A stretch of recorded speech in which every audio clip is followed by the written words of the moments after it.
집중력 싸움이니 끝까지 우리가 포기하지 않고 한국의 힘을 보여주면 이길 수 있다고 말해줬다. 선수들이 힘든 상황에서 잘 버텨줬고 좋은 결과로 이어졌다. 사실 우리 선수들에 대해 잘 모르기 때문에 한국 U20 대표팀에 대한 기대는 없고 오히려 우려가 더 컸다는 걸 알고 있었다. 선수들도 그 부분에 많이 속상해했지만 나를 포함한 코칭 스태프들을 잘 따라와줘서 선수들에게 너무 고맙게 생각한다. 선수들이 잠재력이 있는데 실력을 인정받지 못하는 게 마음이 아팠지만 선수들이 갖고 있는 능력을 끄집어낼 수 있도록 이끌었고 좋은 경기력을 보여주며 여기까지 올라온 한국 축구의 미래가 될 선수들에게 고맙다고 말하고 싶다. 한국 U20 대표팀의 새로운 역사를 쓰고 있는 김은중 감독이 8강전 나이지리아와의 경기 후 4강 진출의 공을 선수들에게 돌렸습니다. 조별리그 통과가 현실적 목표라는 국내외 평가를 보기 좋게 깨고 한국 U20 김은중호는 4강에 올랐습니다.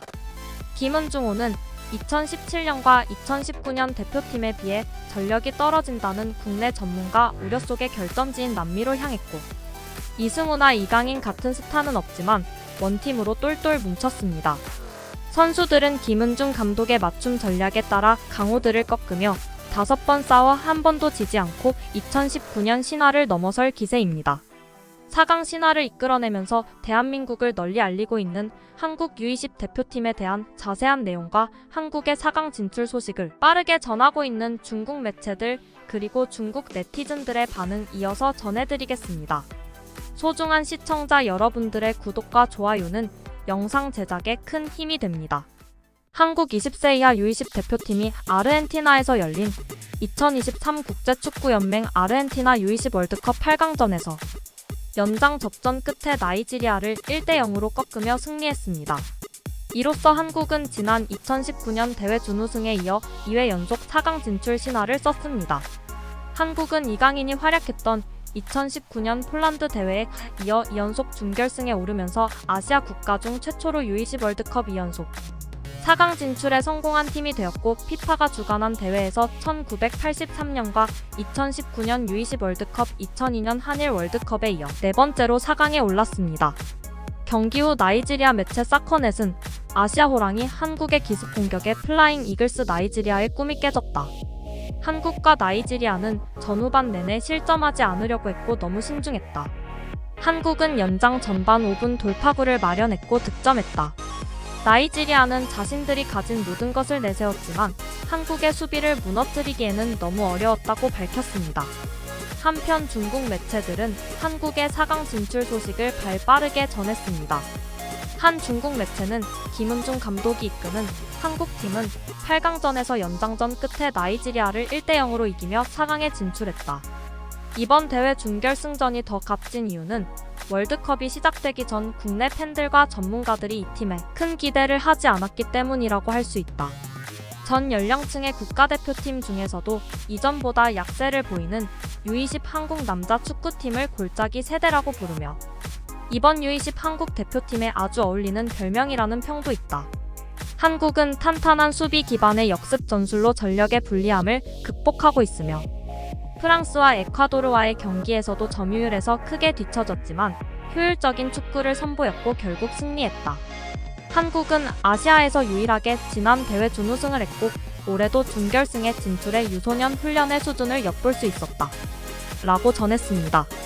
이어 매체는 한국은 나이지리아와의 경기에서 전후반 볼점유율 40% 그리고 슈팅수는 4개에 그친 반면 나이지리아는 19개의 슈팅수를 기록했고 계속해서 공격을 시도하면서 전반적으로 우위에 있었지만 득점에 실패했다.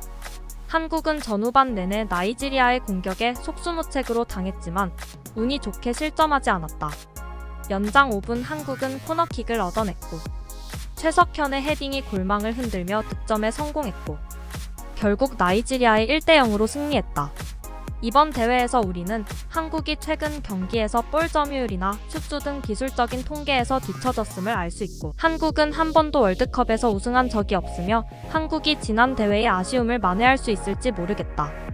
한국은 4강에서 U20 월드컵 강호 이탈리아와 대결을 펼칠 예정인데 과연 이탈리아를 꺾고 결승에 갈 수 있을까?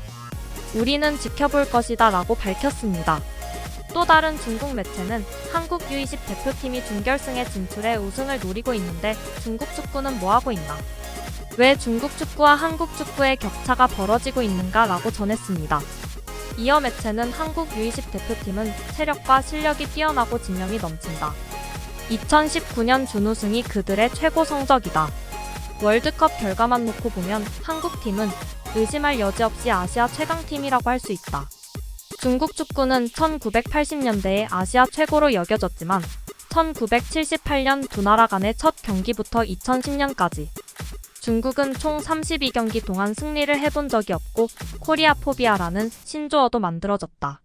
한국 축구가 가장 약하고 중국 축구가 전성기였을 때도 중국은 윙과 스트라이커는 강했지만 체력과 멘탈 등에서 한국에 크게 뒤처져 있어 어떻게 한국을 이길 수 없었다. 양국의 축구 격차는 갈수록 커지고 있어 안타깝다라고 밝혔습니다. 중국 네티즌들은 한국의 U20 월드컵 소식을 듣고 여러 반응을 보이고 있습니다. 축구팬으로서 한국이 정말 부럽고 다른 건 말할 것도 없이 한국의 축구 인재풀이 부럽다. 한국 대표팀은 2002년 선배들의 경쟁을 20년 만에 이어갔고 중국 대표팀은 TV 앞에서 지켜보고 있다. 2002년 월드컵에서 한국이 이탈리아를 이긴 비극이 다시 발생하지 않았으면 한다. 어차피 우승은 이스라엘 아니면 이탈리아다. 결승은 이탈리아와 이스라엘이 올라가고 우승은 이스라엘이다. 이탈리아는 한국 경기에 대비해 보호 장비를 착용해라. 인구도 적고 출산율도 계속 하락하는 나라가 왜 이렇게 뛰어난 거야. 한국의 경쟁 문화가 이런 강팀을 만든 거다. 인정하자. 한국 축구는 아시아에서 제일 강하고 아시아의 자랑이다. 이탈리아가 한국을 상대로 죽을 힘을 다할 것이다. 이탈리아와 우루과이가 제발 결승에 올라가길 바란다. 아시아 국가로서 이탈리아를 응원한다. 2002년 뻔뻔했던 한일 월드컵 장면이 생각나는 한국 대 이탈리아. 결승은 불가능해. 지금까지 운이 좋았어. 이탈리아 한국인에게 인간다움을 가르쳐라. 중국은 떨어졌는데 한국이 올라가다니 너무 슬퍼서 무슨 말을 해야 할지 모르겠다. 이탈리아 화이팅! 중국 축구 대표팀은 일시적으로 한국에 뒤처질 수 있지만 절대 한국에 지지 않을 것이다. 한국은 속임수를 쓰고 심판에게 뇌물을 줬다. 나는 이탈리아가 2002년 한일 월드컵에 복수를 하길 바란다. 이탈리아가 복수할 때다 한국을 세게 걷어차라. 대한민국이 이렇게 강해졌나? 한국이 때때로 싫지만 한국 축구는 우리를 질투하게 만든다. 한국 축구는 아시아의 빛. 우리 중국 축구도 노력해야 한다. 이번 주 6월 9일 금요일 오전 6시에 한국 U20 대표팀은 이탈리아와 4강전을 치르게 됩니다.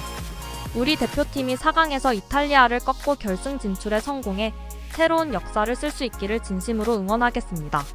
소중한 시청자 여러분들의 구독과 좋아요는 영상 제작에 큰 힘이 됩니다. 지금까지 스포츠킹이었습니다. 시청해주셔서 감사합니다.